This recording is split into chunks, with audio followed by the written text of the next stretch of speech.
প্রিয় দর্শক, আসসালামু আলাইকুম। জীবনের গল্পে আপনাদের স্বাগতম জানাচ্ছি। দর্শক, ক্যামেরার সামনে আছে একজন বোন, তার জীবনের গল্প শুনবো। দর্শক, ভিডিও তোনার নাম্বারটা থাকবে, বিস্তারিত জানতে চাইলে ভিডিও থেকে নাম্বার নিয়ে যোগাযোগ করতে পারেন।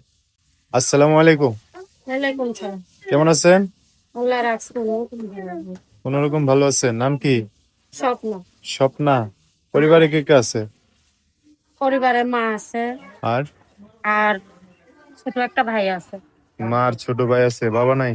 না, বাবা বাবা কোথায়? চলে গেছে সবাই দিয়ে বিয়ে করে আমার চলে গেছে। ছোটবেলায় গেছে গা। ছোট বোন আর মাকে নিয়ে থাকেন কই?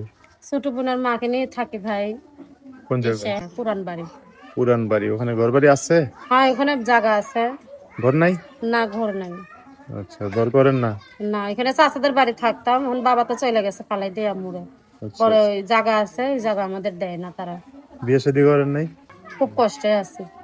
ও, তো বিয়ের জন্য আসে না? না, আসেও না? আসে আসে তারপর সে গরিব, চলে যায় ভাই, যৌতুকের টাকা চায়। মানে গরিব দেখে কেউ বিয়ে করে না? হ্যাঁ, গরিব দেখে বিয়ে করে। তা এখন যদি বিয়ে করেন, জামাই নিয়ে থাকবেন কই? ঘর না থাকলে জামাই যদি ঘর কইরা ওইটাই করতে হবে। চলেন কিভাবে? কাজ করেন কি? কাজ করি ভাই, মা গিটের ভাটায় কাজ করতো, এখন তো হ্যাঁ, বুড়া মানুষ পারে না। হ্যাঁ। আমি একটু যাই কাজ টাজ, এখানে যাই ওখানেও করি। কত সময় কাজ না পাইলে এখন তো অনেক শীত, যাই না ভাই, খুব কষ্ট হয়।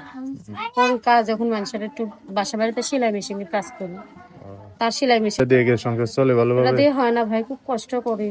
2 বাসা 3 বাসা এরকম কাজ করি, 100-200 করে টাকা দিলে সারাদিনে কাজে। বাসা ভাড়া তো মাসে 2000 টাকা, 500। আচ্ছা, তো এখন কি করতে চান? এখন চাই একটা ভালো মনের মানুষ যাতে পাশে দাঁড়ায়, হেল্প দেয়া করে, সে যাতে বিয়া করে সুন্দর একটা জীবন শুরু করতে পারে, এরকম একটা ভালো মনের মানুষ যাতে পাই।